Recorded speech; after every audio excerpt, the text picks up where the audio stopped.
నమస్కారం. మీరు చూస్తున్న టీడీ న్యూస్ కేఎన్ఆర్.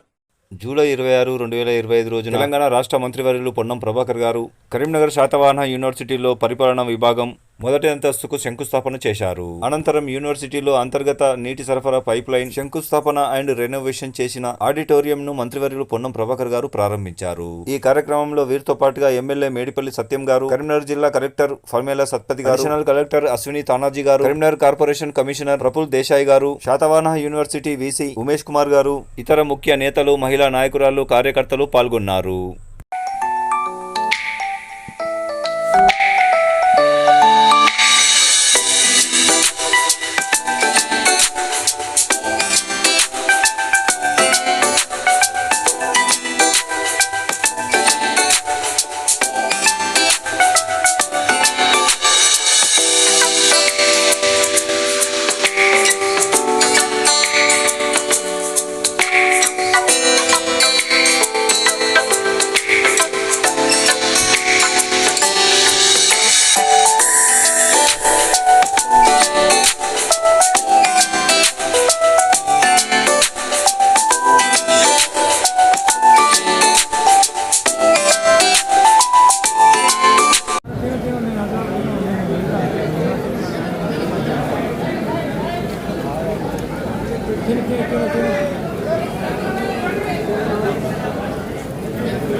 సంతోష్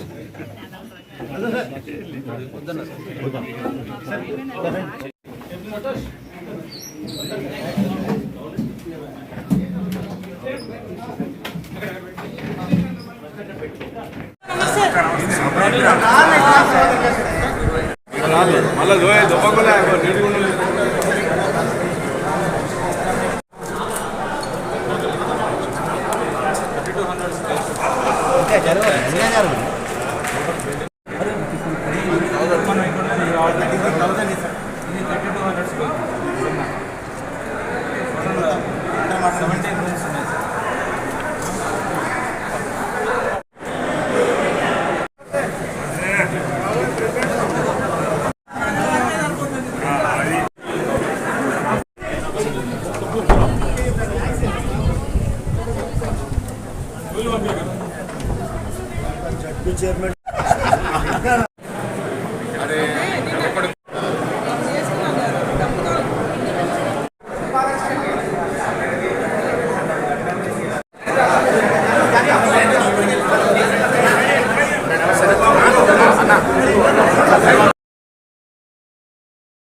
చదువుతా ఉన్నాం. చదివిన మూడు సంవత్సరాల కోర్సు అయిపోయిందా, దాని తర్వాత అనేటువంటి కాదు. చదువుతున్న సందర్భంలో ఈ రోజునటువంటి పోటీ ప్రపంచంలో మీ యొక్క గమ్యాన్ని చేరడానికి ఒక లక్ష్యంగా నిర్ణయించుకొని పోటీ పరీక్షలు ఇప్పటికే 60,000 ఉద్యోగాలు ఇచ్చినాం. మళ్ళీ మార్చి లోపల మళ్ళీ 40 లక్షల ఉద్యోగాలు 40,000 ఉద్యోగాలు 60,000 ఇచ్చినాం.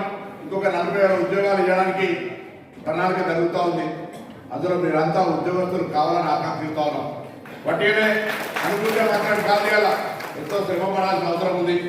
అదేవిధంగా ఇలా ప్రభుత్వం ఇంటిగ్రేటెడ్ గురుకులాల్లో ఉన్నటువంటి మెనూ ఛార్జెస్ పెంచి దానికి ఒక సిస్టమేటిక్ మెనూని ఇచ్చి ఆ గురుకులాల్లో చదువుతున్న పిల్లలకు కూడా అన్ని రకాల శిక్షణ ఇచ్చే ప్రయత్నం చేస్తున్నాం.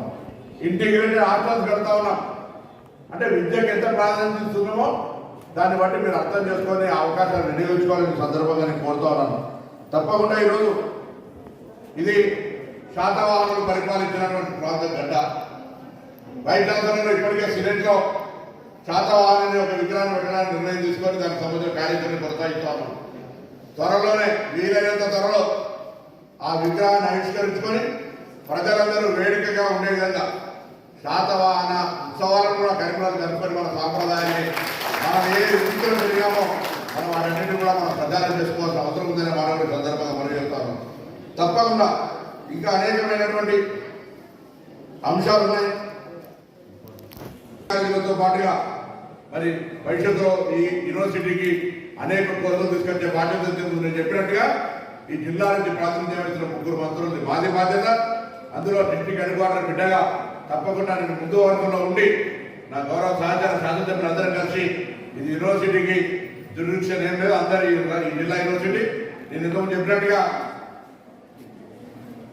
జేఎన్టీ కింద ఎక్కడున్నా ఈ జిల్లాలో 4 ఇంజనీరింగ్ కాలేజ్ ప్రభుత్వాలు ఉన్నాయి, కోరుట్ల వ్యవసాయ కాలేజ్ ఉన్నది, పెంచేకి ఇంకొక కాలేజ్ వస్తూ ఉన్నది. ఇట్లా రకరకాలుగా సమగ్రంగా ఇంక్లూజివ్ గ్రోత్ తోటి తీసుకుపోయేటువంటి ఆలోచనతో ముందుకు పోతున్నాం అనేటువంటి మాట కూడా ఈ సందర్భంగా మన చేస్తూ తప్పకుండా మరి భవిష్యత్తులో ఈ యొక్క కాలేజీకి సంబంధించి ఏ విధంగా ఆలోచన చేస్తున్నామో నేను పార్లమెంట్ సభ్యుడిగా ఉంటున్నాను కూడా కరీంనగర్ సంబంధించి 2 కేంద్ర విద్యాలయాలు తీసుకొచ్చాం. కరీంనగర్ సిరిసిల్ల 29 పార్లమెంట్ సెగ్మెంట్లో 31 మండలాలు ఉంటే 29 మండలాల్లో మోడల్ స్కూల్ చేసుకున్నాం. పాస్పోర్ట్ ఆఫీసులో మీరు చదువుకొని పోవాలంటే పాస్పోర్ట్ ఆఫీస్, తిరుపతి పోవాలంటే రైలు, ఇంకా అనేకమైనటువంటి అవసరాలు కరీంనగర్, జగిత్యాల, వరంగల్ నేషనల్ హైవే ఇలా కార్యక్రమం చేసినాం. ఎందుకు చెప్తున్నాం అంటే ఎవరైనా ప్రజాప్రతినిధులు ఎన్నికైనప్పుడు అభివృద్ధి చేయాలి, మా జిల్లా ప్రజలు మమ్మల్ని ఆశీర్వదించరు, వాళ్ళకు అభివృద్ధి చేయాలనే ఆలోచనతో ముందుకు పోతాను. కాబట్టి తప్పకుండా రాజకీయాలకు అతీతంగా 3 పార్లమెంట్ సభ్యులు, శాసనసభ్యులు అందరం కూడా కలిసి ఈ యొక్క ప్రాంతాన్ని, యూనివర్సిటీని అన్ని రకాల అభివృద్ధి చేసే బాధ్యత మాది. 10 సంవత్సరాల గౌరవ శాసనసభ చెప్పినట్టుగా 10 సంవత్సరాలు వైస్ ఛాన్సలర్ లేకుండా అందరికీ తెలిసియాలి. ఇలా మరొకసారి శాసన యూనివర్సిటీ లైఫ్ లైన్ మీద తీసుకొచ్చి అన్ని రకాల వసతి సౌకర్యాలు, నీళ్ళ సౌకర్యం లేదు. అమ్మాయి చూడండి,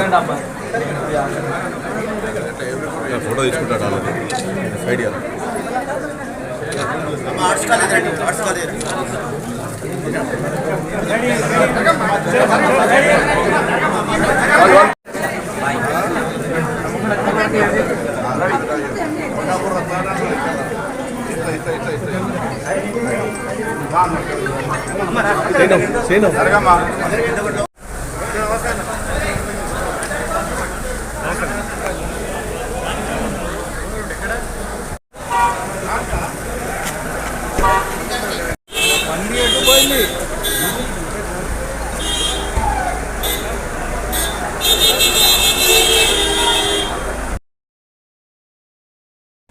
మీరు చూస్తున్నది టీడీ న్యూస్ కేఎన్ఆర్. ఇది మనందరి ఛానల్. దయచేసి ఈ ఛానల్ను సబ్స్క్రైబ్ చేయండి, షేర్ చేయండి, లైక్ చేయండి. మరిన్ని వార్తలు వార్తా కథనాలను మీకు అందించడానికి మాకు సహకరించండి. For more videos, for more updates please subscribe TD news KNR. అస్సలాము అలైకుం, నమస్కారం, ధన్యవాదాలు.